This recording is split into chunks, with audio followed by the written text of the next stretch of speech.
Hello everyone, I am Jessamine Biton, your first reporter. Our talking point for this lesson will be the role of stakeholders in curriculum implementation. The contents of this lesson are the learners at the center of curriculum, teachers as curriculum developers and implementers, curricular managers and administrators, parents as supporters, community members, and other stakeholders. After this lesson, you will be able to identify the different stakeholders in the curriculum. So what do you mean by stakeholders? Stakeholders are individuals or institutions that are interested in the school curriculum. Their interests vary in degree and complexity. They get involved in many ways in the implementation because the curriculum affects them directly or indirectly. These stakeholders shape the school curriculum implementation. Now, who are the curriculum stakeholders? They are the learners, the teachers, school leaders, parents, community, and other stakeholders. Now, let's get to know our curriculum stakeholders. Starting with the learners, they are considered as the core of curriculum. The learner is placed at the center. The learner is the very reason why the curriculum is developed. They are the one who is directly influenced by the curriculum. Everything in curriculum should revolve around the learner's interest, needs, abilities, and capabilities. Learners in all levels make the curriculum by their active and direct involvement, and the learners are the very reason why the school exists. Second stakeholders are the teachers. They serve as curriculum developers and implementers. In the teaching and learning process, the other side of the coin is the teacher. A teacher is considered a curriculum maker. Most curricula started to gain life from the time it is conceived and written. Planning and writing the curriculum are the primary roles of the teacher. He or she writes a curriculum daily through a lesson plan.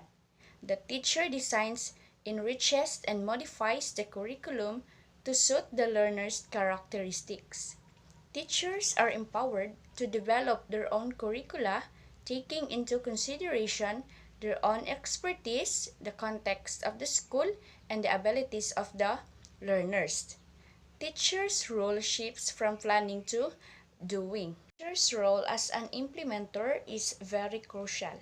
By so doing, teachers become architects of school curriculum.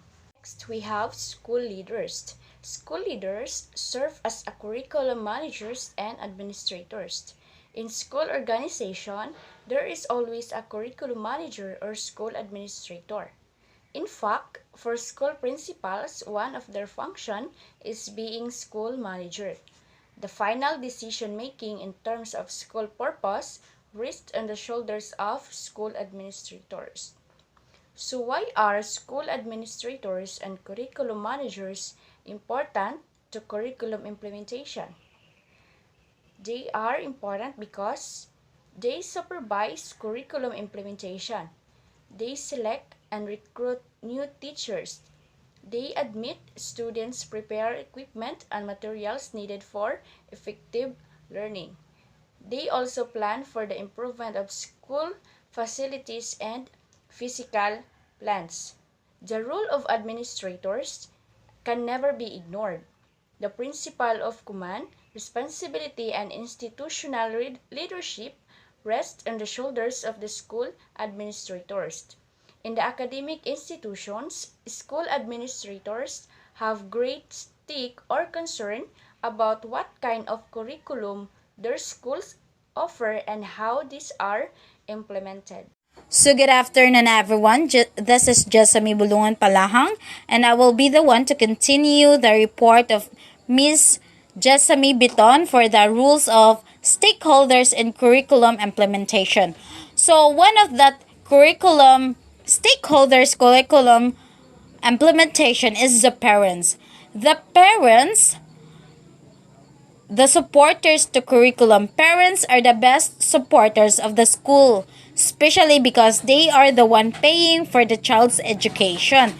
So by that, the parents will be the one who will support, especially in paying the tuition, their what we call this activities, and etc. So one example or the three part that the stakeholders and the parents are effective. First, effective parental involvement in school affairs. Second, parents become part of the environment of learning at home. Third, in most schools, parents' organization is organized. So by that, when we say about effective parental involvement in school affair, so for example, the parents or the PTA officers.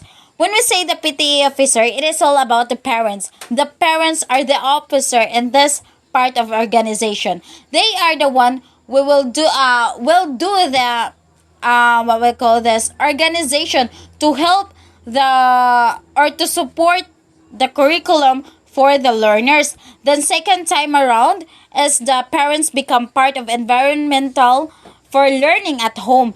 By that time, the what we call this the parents is also a teacher where they will teach the students, and every time they go home they also ask for what will happen on your school, what happened on your day. So those are part of the parents as a stakeholders that contribute to the curriculum.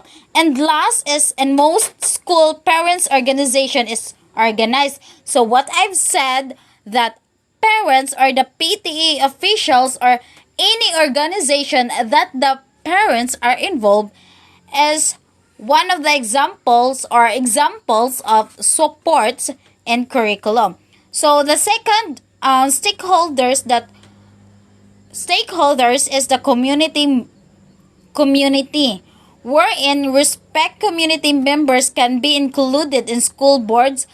Some can become resource speaker. So one of this example is when there is no room for the learners. Some are the indigenous people or other area that there is no room for the learner.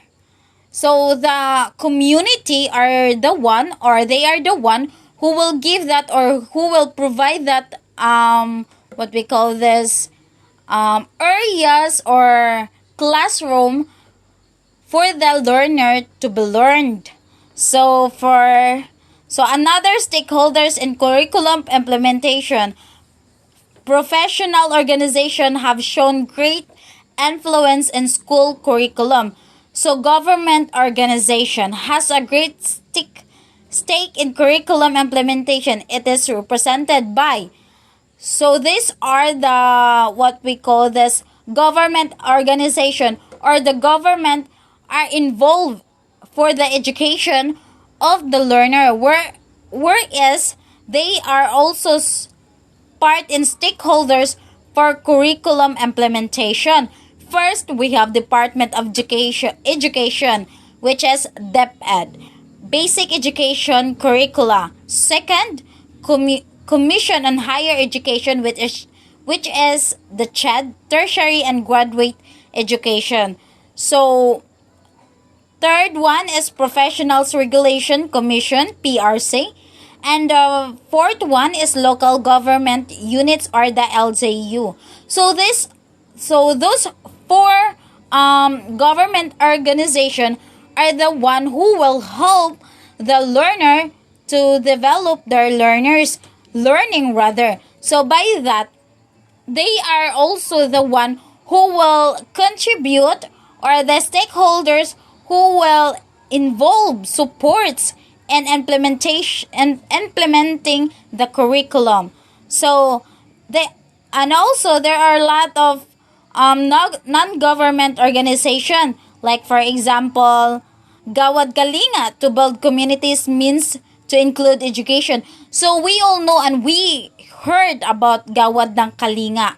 So these are the one who will help the learners to provide education, which to go to indigenous areas where they don't experience education, they were not teach well. So Gawad Kalinga will also provide this kind of education for the children to learn something. So Synergia Foundation that supports basic education through reading, science, mathematics, and English. Last is Metrobank Foundation supports continuing teacher development program. So those are the what we call this non-government organization that will help the learners to continue their education and to pursue their dreams. And professionals organization, Professional Association for Teacher Education.